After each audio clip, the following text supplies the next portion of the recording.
ఎప్పుడు సగ్గుబియ్యంతో రొటీన్‌గా పాయసమే కాకుండా ఇలా కిచిడీ చేసి పెట్టండి. లొట్టలేసుకుంటూ తింటారు. ముందుగా ఒక కప్పు సగ్గుబియ్యాన్ని బౌల్‌లోకి తీసుకొని, ఒక కప్పు వాటర్ వేసుకొని, మూత పెట్టేసి ఒక 2 గంటల పాటు పక్కన పెట్టేసుకోండి. చక్కగా ఇలా నానిపోతాయి. గంటకే నానిపోతాయి. టైం ఉంటే 2 గంటలు నానబెట్టుకోండి.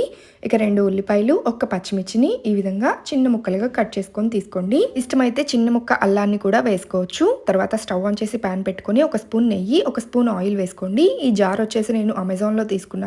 పోర్ చేసుకోవచ్చు, ఇలా స్ప్రే చేసుకోవచ్చు. చాలా బాగుంటుంది. ఆయిల్ కి అయితే గ్లాస్ జారు. లింక్ కావాలంటే లింక్ అని కామెంట్ చేయండి. ఇక వేడైన ఆయిల్లో పోపు దినుసులు, ఎండుమిర్చి వేసుకొని ఇవి ఫ్రై అయిపోయిన తర్వాత కరివేపాకు, కొన్ని జీడిపప్పు, పచ్చిమిర్చి ముక్కలు, ఉల్లిపాయ ముక్కలు కూడా వేసుకొని ఫ్రై చేసుకోండి. ఇవి ఫ్రై అయ్యేలోపు ఒక మిక్సీ జార్లోకి గుప్పెడు పల్లీలు, 2 వెల్లుల్లి, కొంచెం రుచికి తగ్గట్టుగా ఉప్పు వేసుకొని ఇలా కచ్చా పచ్చాగా గ్రైండ్ చేసుకొని పల్లీ పౌడర్ని అయితే పక్కన పెట్టుకోండి. 2 గంటలు నానబెట్టిన తర్వాత సగ్గుబియ్యం చూడండి ఇలా అయిపోతాయి మనకి. ఇక ఈ రెండింటిని పోపులో వేసుకోవాలి. ముందు ఇలా సగ్గుబియ్యం, తర్వాత పౌడర్ వేసుకోవాలి. నేను వేస్తున్న క్లిప్ మిస్ అయింది.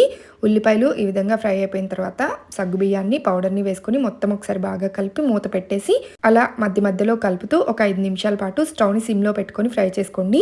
సగ్గుబియ్యం అంతా మనకి ఇలా ఉడికిపోయినట్లుగా వచ్చేస్తాయి. ఇది వచ్చేసి అవిసె గింజలు, కరివేపాకు కారం. ఈ కారం అయితే ఒక 2 స్పూన్లు వేస్తాను. ఈ సగ్గుబియ్యం కిచిడీలో ఈ కారం వేసుకుంటే చాలా బాగుంటుంది. మీ దగ్గర లేకపోతే నార్మల్ కారం ఒక పావు స్పూన్ దాకా వేసుకోండి.